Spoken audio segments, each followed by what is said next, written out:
welcome to the first of what I hope is to be many cooking videos to share with y'all on YouTube. I'm Dragus13. I'm a gamer. I tell bad dad jokes, but I also really love to cook.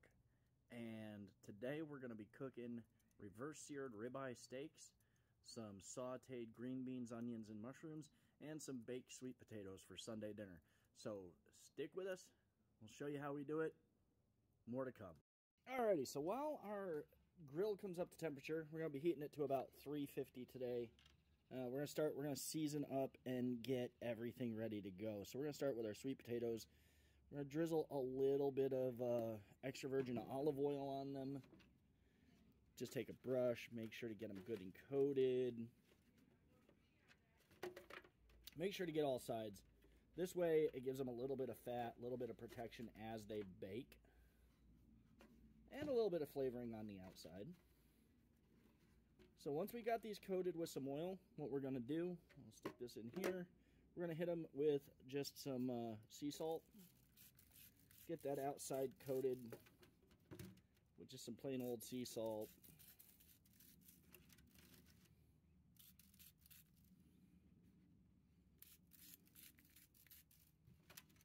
Also, reverse searing, you know, I know that if you're watching this video and you know what a reverse sear is, then I don't need to explain it to you. But for those who don't know what a reverse sear is, what that means is we're going to cook these steaks on indirect heat until they get about rare to medium rare. Then we're going to sear them real quick and serve them. So we'll get to the steaks next. This is we got the potatoes all seasoned up here.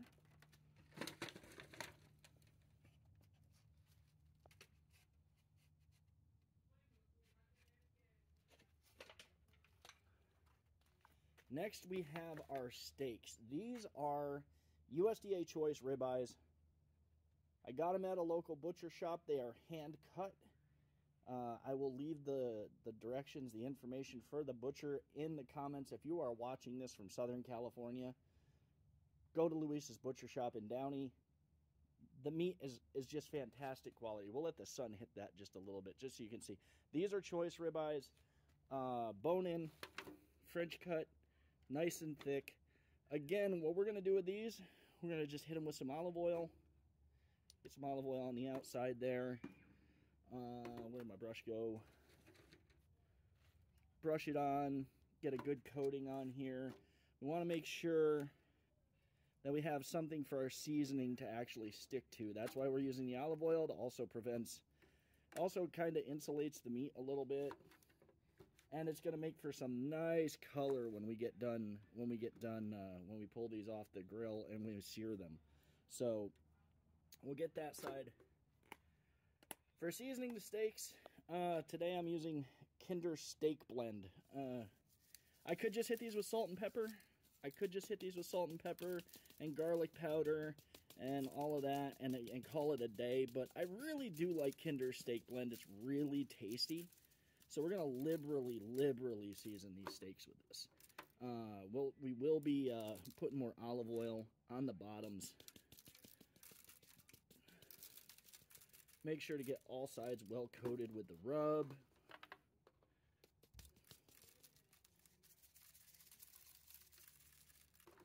And get the end of that too. Okay. Same thing with this one. Now these are really thick steaks. I mean, honestly, we'll eat some of that fat. There is a pretty good chunk of bone in there.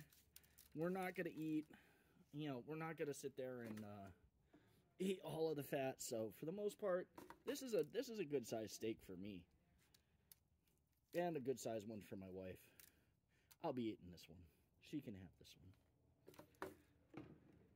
And again, a little bit more Kinder seasoning.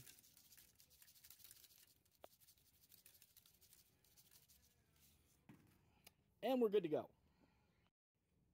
Alrighty, so now that our grill temperature is sitting about where we want it, we've added a couple of chunks of mesquite to the fire. We've got everything set up for indirect cooking. And today we're cooking on our Louisiana Grills Kamado smoker. So indirect cooking, we've got our deflector plate, we've got our grill set up, We're gonna set our potatoes in here. They're gonna take about an hour to an hour and 15 minutes, and we're gonna just stick in the pan that we used with the potatoes, so that way when we set our steaks in here to cook, they have something to drip into and not make a mess. So now we've got our steaks on there. We got a couple of pieces of mesquite in there to smoke, and we've got the heat where we want it. We'll let that come back up to temperature, and then we're going to let the steaks cook.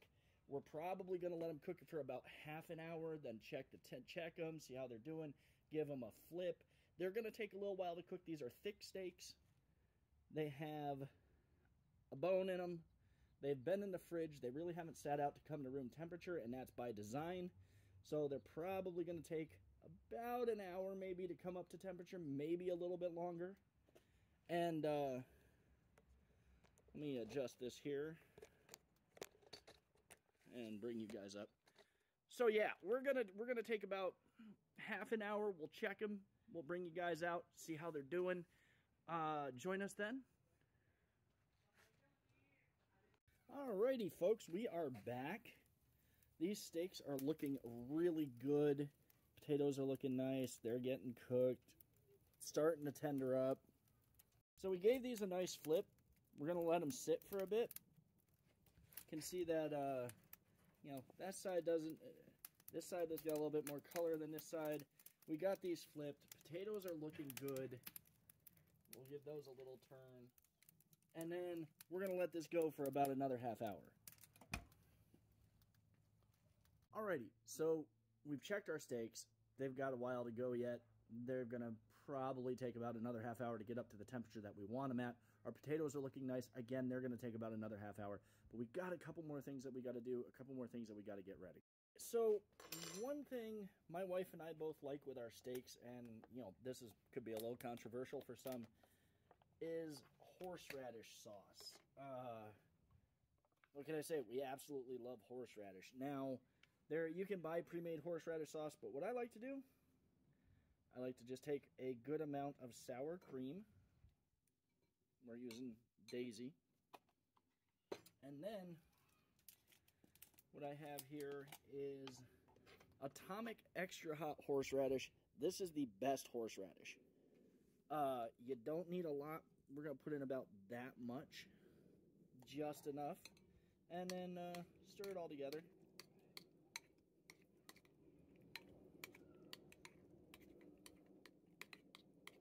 And this is about it. Like, this literally, this is the secret horseradish sauce. This is what how I made it for quite a while now. Like, ever since I started, I was like, oh, we gotta have horseradish sauce. Just some sour cream, some horseradish, and you know, horseradish to taste. If this needs more horseradish later, I'll add it. Right now, it's gonna go in the fridge, and it's ready to go. And now that the steaks have come up to the temperature we want them at, it is time for the sear. We pulled off the grate for the indirect cooking, pulled out the deflector plate. And while we're doing this, while we're searing up these steaks, we're going to drop a couple of tablespoons of butter into our cast iron skillet here. So we're going to be doing some sauteing in this. Toss in a little bit of garlic. There's going to be more garlic added, probably. And as that's melting, we're going to throw in a couple sprigs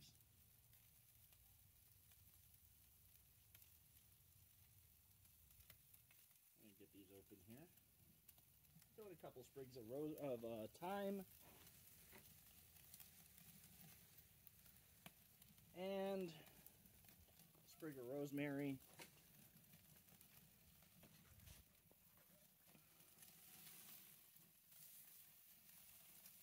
These steaks are going to sear real quick, so we'll be done with these. And just give them about a minute each side. Let this finish. Let this melt, start to cook a little bit. The steaks have seared. They've been pulled off. Now we're just going to take saute up these mushrooms in this garlic, butter, with this thyme and rosemary. These are going to go on top of, these are for top of the steak, for on top of the steak.